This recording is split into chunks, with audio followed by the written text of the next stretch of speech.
Hello students, मैं doctor Anupreeta Mishra. आप Anupreeta मिश्राज electrical engineering के चैनल पर एसी सर्किट्स पढ़ रहे हैं, जिसमें अभी मैं कंटिन्यूटी में आपको पैरेलल रेजोनेंस पढ़ा रही हूँ।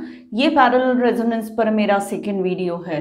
इससे पहले वाला जिन स्टूडेंट्स ने मेरा पहला वीडियो नहीं देखा है, प्लीज़ उसे आप देखिएगा, उसके बाद इस वीडियो को देखिएगा। पैरेलल रेजोनेंस की जो प्रॉपर्टीज़ मैंने लास्ट टाइम बताई थी उसको मैंने लिस्ट आउट कर दिया है। ये सीरीज रेजोनेंस से डिफरेंट है, ये तो आपको समझ में आ गया होगा। और पैरेलल रेजोनेंस से रिलेटेड क्वेश्चंस थोड़े कम आते हैं, पर प्रॉब्लम सॉल्विंग जो रहती है वो ज़्यादा आती है, तो मैं इस टॉपिक पर प्रॉब्लम सॉल्व करके बताऊंगी। और यहाँ पर पैरेलल सर्किट्स जो है वो अलग अलग टाइप के हो सकते हैं। तो एक कन्फाइंड आपको डेरिवेशन, कन्फाइंड क्यू फैक्टर, ये सारी चीज़ें यहाँ पैरेलल रेजोनेंस में नहीं मिल सकती, क्योंकि पैरेलल रेजोनेंस में इंडक्टर और कैपेसिटर एक दूसरे के पैरेलल होना ज़रूरी है। पर इंडक्टर के साथ भी रेजिस्टेंस हो सकता है सीरीज़ में, कैपेसिटर के साथ भी रेजिस्टेंस हो सकता है सीरीज़ में, या फिर इंडक्टर कैपेसिटर दोनों प्योर हो, वो दोनों पैरेलल में हो और उसके पैरेलल में एक रेजिस्टेंस लगाओ। तो किसी भी टाइप का पैरेलल सर्किट लें जिसमें एल और सी पैरेलल हो, और फिर उसके लिए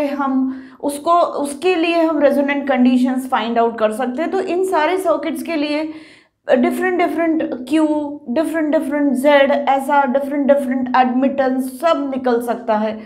पर एक कॉमन टाइप का जो बिहेवियर नज़र आता है पैरेलल रेजोनेंस के दौरान, उसको लिस्ट आउट किया हुआ है। इसके बियॉन्ड मैं पैरेलल रेजिस्टेंस को अब डिस्कस करूंगी प्रॉब्लम सॉल्विंग में। तो चलिए स्टार्ट करते हैं। पावर फैक्टर जो होता है पैरेलल रेजोनेंस के दौरान वो यूनिटी ही होता है। इस फेजर डायग्राम से मैंने लास्ट टाइम आपको समझाया था, जिसमें अप्लाइड वोल्टेज जो है V है, और ये जो इंडक्टर का जो ये इंडक्टिव करंट है IL, इतना, ये IL का एक कंपोनेंट V के अलोंग है IL cos फाई, और इसी IL का एक कंपोनेंट V के परपेंडिकुलर है IL sin फाई। जब IL sin फाई और IC एक दूसरे को कंपनसेट कर देते हैं तो वो रेजोनेंस वाली कंडीशन होती है। और ये दोनों जब एक दूसरे को कंपनसेट कर रहे हैं तो IL cos फाई ही अकेला करंट फ्लो होता है सर्किट से, बाकी दोनों तो एक दूसरे को नल एंड वॉइड कर दे रहे हैं। और ये IL cos फाई हमें दिख रहा है फेजर डायग्राम से V के साथ अलाइंड है, मतलब फेज डिफरेंस V के साथ इसका 0 है। मतलब इस वक्त सर्किट में सप्लाई से निकलने वाला करंट सप्लाई वोल्टेज के साथ सेम फेज में है, भले ही उस करंट का जो मैग्नीट्यूड है वो IL cos फाई है। Phi is not a power factor here. Phi जो है वो इंडक्टर से रिलेटेड आपको एंगल मिल रहा है। तो IL cos फाई ये करंट बह रहा है सर्किट में जो V के साथ सेम फेज में है, इसलिए पावर फैक्टर सर्किट का कैसा होगा, यूनिटी होगा। वही मैंने लिखा है। अब करंट एट रेजोनेंस अभी बताया मैंने, I is equal to IL cos phi. इसका मैग्नीट्यूड जो होगा, IL को तो हम V अपॉन Z से लिखेंगे ही, मतलब यहाँ पर तो ये Z की वैल्यू जो होती है वो L अपॉन CR होती है। और ये जो फॉर्मूला मैं निकाल रही हूँ वोल्टेज अपॉन इम्पिडेंस है, और ये रेजोनेंस के दौरान का इम्पिडेंस है। आप ये मत समझिएगा कि मैंने cos फाई को सब्सटीट्यूट किया है, इज इट नथिंग।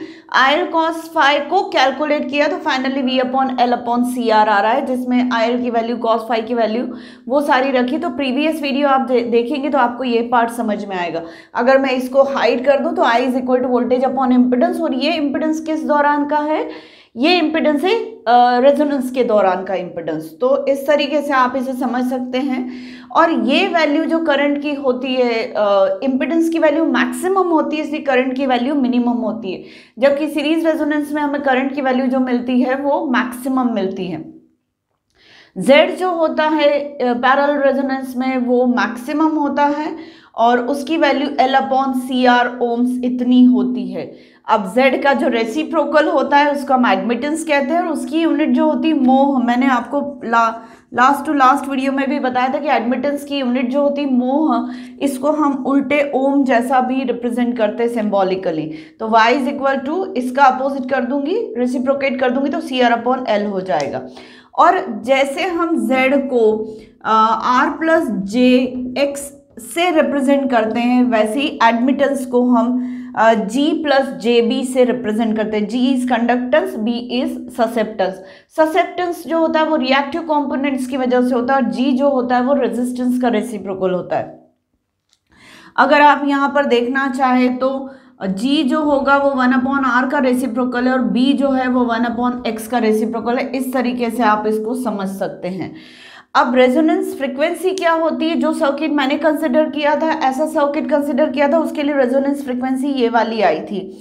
और इस सर्किट में रेजोनेंस के दौरान करंट की वैल्यू मिनिमम होती है, इसलिए इसको रिजेक्टर सर्किट कहा जाता है, क्योंकि ये कोई भी सिग्नल कैच नहीं कर पाता।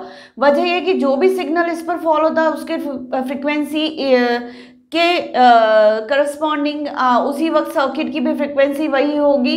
तो सप्लाई वोल्टेज की तो एल और सी एक दूसरे को कंपनसेट कर दे रहे हैं, पर पावर इतनी कम जनरेट हो रही कि किसी भी सिग्नल को जिसको अपने ऊपर मतलब इस सर्किट के ऊपर आ रहा है सिग्नल, उस सिग्नल से ये इतनी सफिशिएंट पावर जनरेट नहीं कर पाता कि उस पावर को ये साउंड एनर्जी या किसी और एनर्जी में ट्रांसफॉर्म कर सके।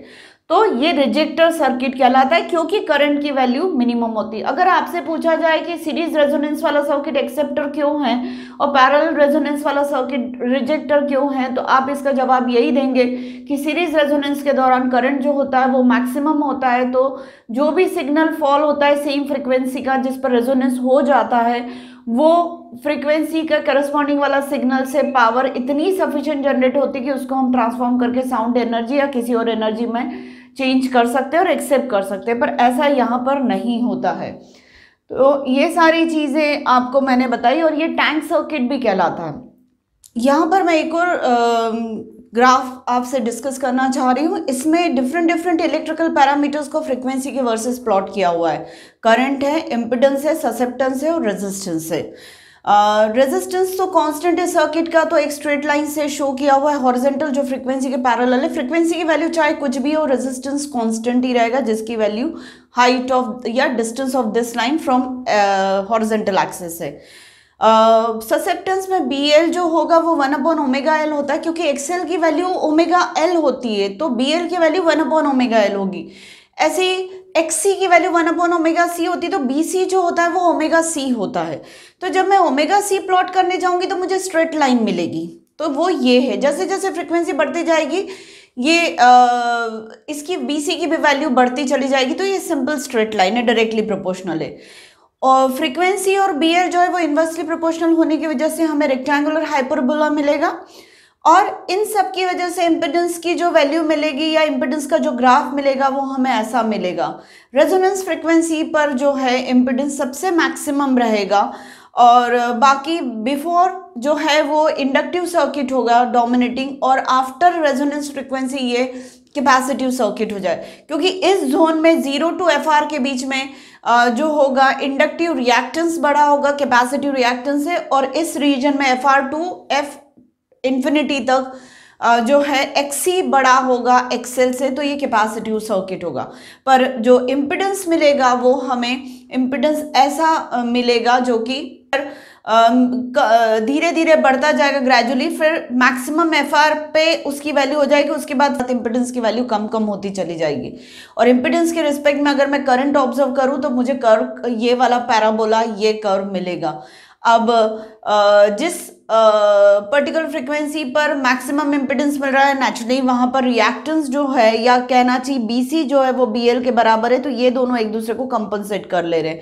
और एडमिटेंस की वैल्यू 1/R होगी या फिर Z की वैल्यू R हो जाएगी, और इम्पिडेंस की वैल्यू मैक्सिमम है तो करंट की वैल्यू मिनिमम हो जाएगी। तो इस तरीके से इस ग्राफ को हम समझ सकते हैं। अब मैं यहाँ पर वोल्टेज का ग्राफ प्लॉट कर रही हूँ। तो वोल्टेज हमको फ्रीक्वेंसी बढ़ने के साथ साथ वोल्टेज का भी मैग्नीट्यूड हमें चेंज होता हुआ मिलेगा, और ये कौन सा वोल्टेज है? Vm sin ωt। फ्रीक्वेंसी बदलते जा रहा है तो ये बदलता जा रहा है, तो हमें V उसकी RMS वैल्यू भी बदलती मिल रही है। तो ये सारी RMS वैल्यू ही है, पर रेजोनेंस फ्रीक्वेंसी पर जो भी वोल्टेज होगा इसको कैलकुलेट करने के बाद वो अपने मैक्सिमम पर होगा, और एक और V/√2 इस मैग्नीट्यूड की का वोल्टेज कब मिल रहा है? F1 पर और F2 पर। इस दौरान पावर जो होगी वो हाफ पावर हो जाएगी सर्किट की। तो ये समझिए कि यहाँ पर ये दोनों फ्रीक्वेंसीज जो कहलाती है वो हाफ पावर फ्रीक्वेंसीज कहलाती है, और इसी के डिफरेंस को हम क्या कहते हैं? बैंडविड्थ। तो F2 - F1 जो है वो बैंडविड्थ होगी। और इसी से रिलेटेड अगर मैं क्यू फैक्टर लूँ, अब यहाँ पे मैं सिलेक्टिविटी की तो कोई बात नहीं कर रही हूँ, इसी से रिलेटेड क्वालिटी फैक्टर की बात करूँ तो सीरीज रेजोनेंस में वोल्टेज मैग्निफिकेशन होता है और यहाँ पर करंट मैग्निफिकेशन होता है। तो क्यू फैक्टर हम डिफाइन करते हैं पैरेलल रेजोनेंस में करंट मैग्निफिकेशन से। तो IC अपॉन I ये मैग्निफिकेशन हो रहा है at the time of resonance, तो V अपॉन XC मैं IC को रख दे रही हूँ और I को V अपॉन Z।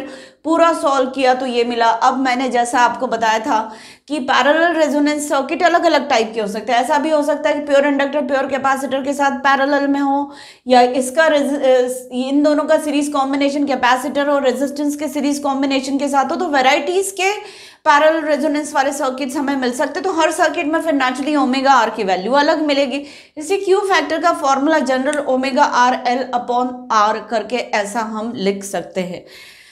तो उम्मीद है आपको मेरा एक्सप्लेनेशन पैरेलल रेजोनेंस से रिलेटेड समझ में आया होगा। इससे रिलेटेड प्रॉब्लम्स मैं आगे सॉल्व करवाऊंगी।